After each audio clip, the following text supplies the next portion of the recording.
नमस्कार, मी शीतल तुम्हा सर्वांचं माझ्या यूट्यूब चॅनलवरती सहर्ष स्वागत करत आहे. Let's fun with food and maths ॲक्टिव्हिटीमध्ये आज आपण पाहणार आहोत बीजगणितातील काही भौमितिक आकृत्या. बऱ्याचशा महिलांची मुलं ही इंग्लिश मिडियम स्कूलमध्ये असतात आणि अशा महिलांना समजत नाही की आपल्या मुलांचा अभ्यास आपण कसा घ्यावा आणि आपल्याला आपल्या कामामधून मुलांचा अभ्यास घेण्यासाठी वेळसुद्धा भेटत नाही.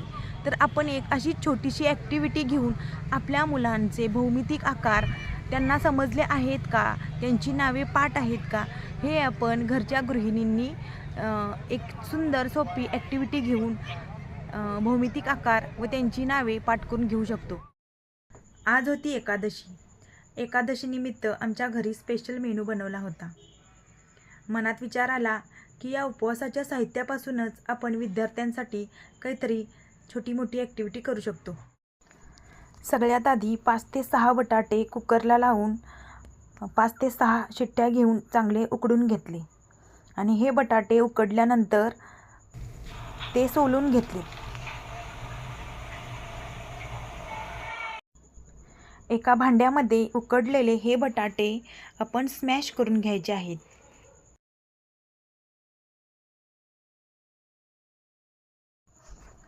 एका लोखंडी तव्यामध्ये शेंगदाणे आपण भाजून घ्यायचे आहेत.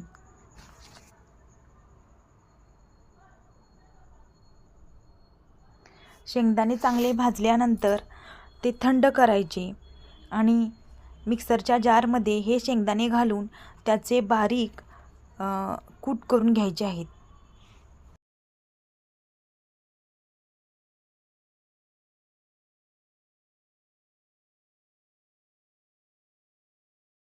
शेंगदाण्यांच्या सालीमध्ये फायबर्स असतात आणि ते आपल्या अन्नपचनासाठी महत्त्वाचे असतात.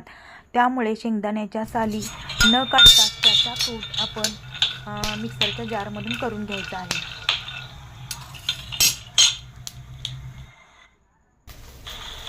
एक वाटी शाबू भिजत घातलेली घेतली आहे आणि 1 वाटी शेंगदाण्याचा कूट इथे घेतला आहे. बटाटा, कोथिंबीर, ओली मिरची, चवीनुसार मीठ घालून याचं पातळ मिश्रण करून घ्यायचं आणि पॅनमध्ये हे पातळ मिश्रण टाकून आपण हा पेपर उत्तापा उपवासाचा तयार केला आहे. मध्यम गॅसवरती हा पेपर उत्तापा आपण भाजून घ्यायचा आहे.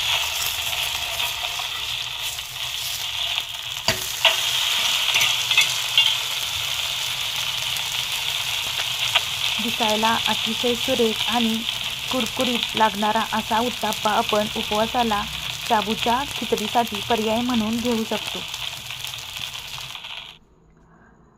असा हा पेपर उत्तापा आपला तयार झाला आहे.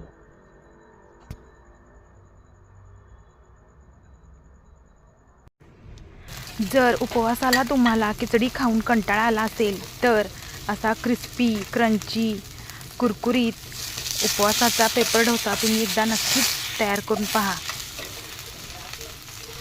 मीडियम फ्लेमवरती हा पेपर डोसा तुम्ही भाजून घ्यायचा आहे म्हणजे त्याला गोल्डन रंग येईल.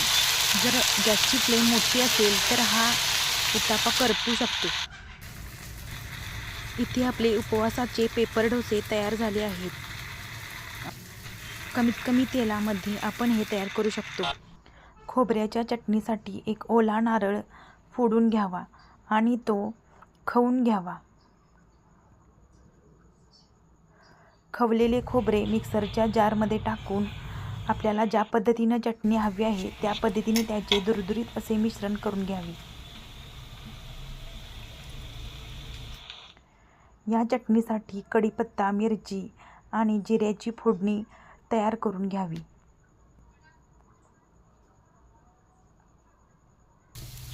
फोडणीसाठी गॅसवरती पातेले ठेवले आहे. त्याच्यामध्ये 1 चमचाभर तेल घातले आहे. तेल चांगले गरम झाल्यानंतर त्याच्यामध्ये जिरे टाकावेत. आता ही उपवासाची चटणी असल्यामुळे याच्यामध्ये मी मोहरी टाकत नाही. जिरे चांगले फुलल्यानंतर त्याच्यामध्ये कढीपत्ता टाकावा.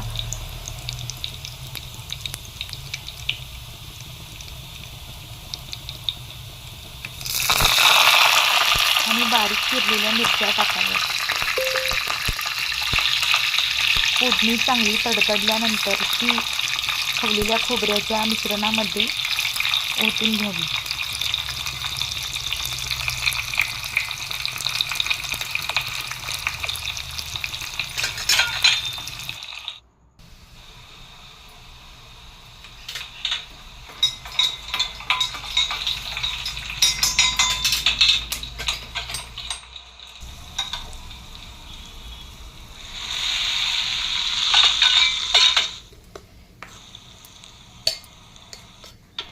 इथे आपली उपवासाची खोबऱ्याची चटणी तयार झाली आहे.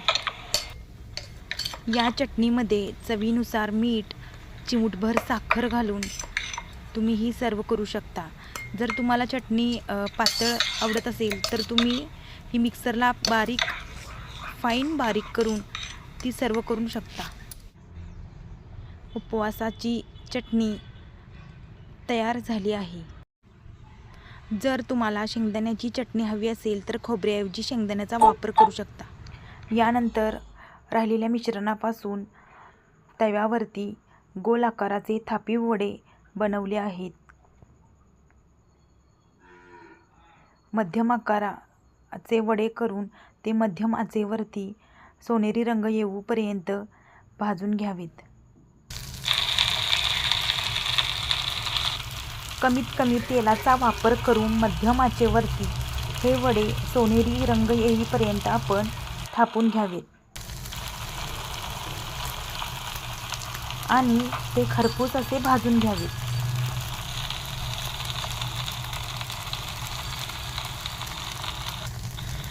उपवासाच्या एकाच मिश्रणापासून आपण कितीतरी वेगवेगळे व नवनवीन पदार्थ तयार करू शकतो.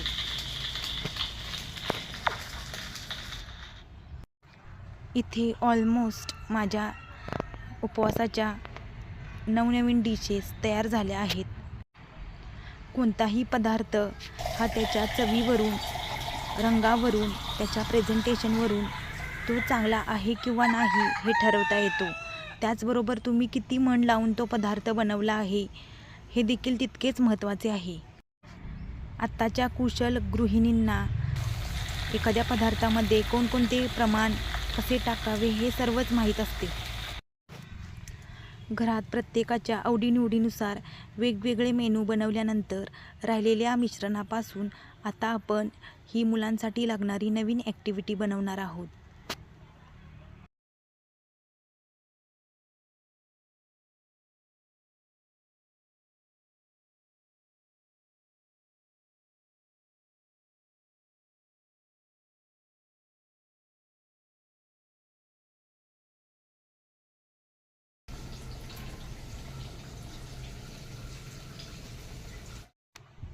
भौमितिक आकृत्यांवर आधारित बरेचसे प्रश्न इयत्ता 1ली ते 7वी पर्यंतच्या विद्यार्थ्यांना त्यांच्या पुस्तकामध्ये आहेत.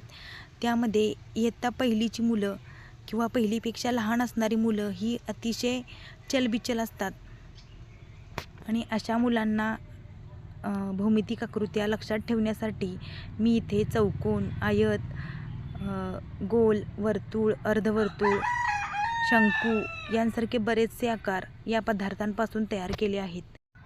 ज्यांनाच आपण ट्रँगल, रेक्टँगल, स्क्वेअर, सर्कल, कोन, सिलेंडर, सेमीसर्कल, हाफ सर्कल अशी विविध नावे या जॉमेट्रिक शेप्सना दिलेली आहेत. हे शेप्स आपण डीप फ्राय करून घ्यायचे.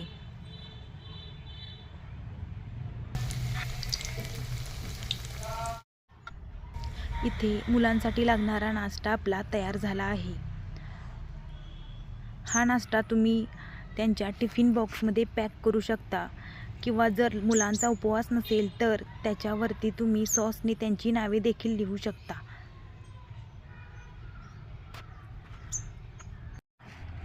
लहान मुले नेहमीच काहीतरी स्पेशल डिशची डिमांड आपल्या आईकडे करत असतात. तर अशा पद्धतीने तुम्ही हा नाश्ता केलात तर मुलांचा डब्बा पूर्णपणे संपला जाईल. परीक्षेमध्ये मुलांना भौमितिक आकार ओळखा, जोड्या लावा, आकृत्या काढा असे काही प्रश्न येत असतात. तर अशा वेळी मुलांना हे भौमितिक आकार लक्षात राहण्यास मदत राहील.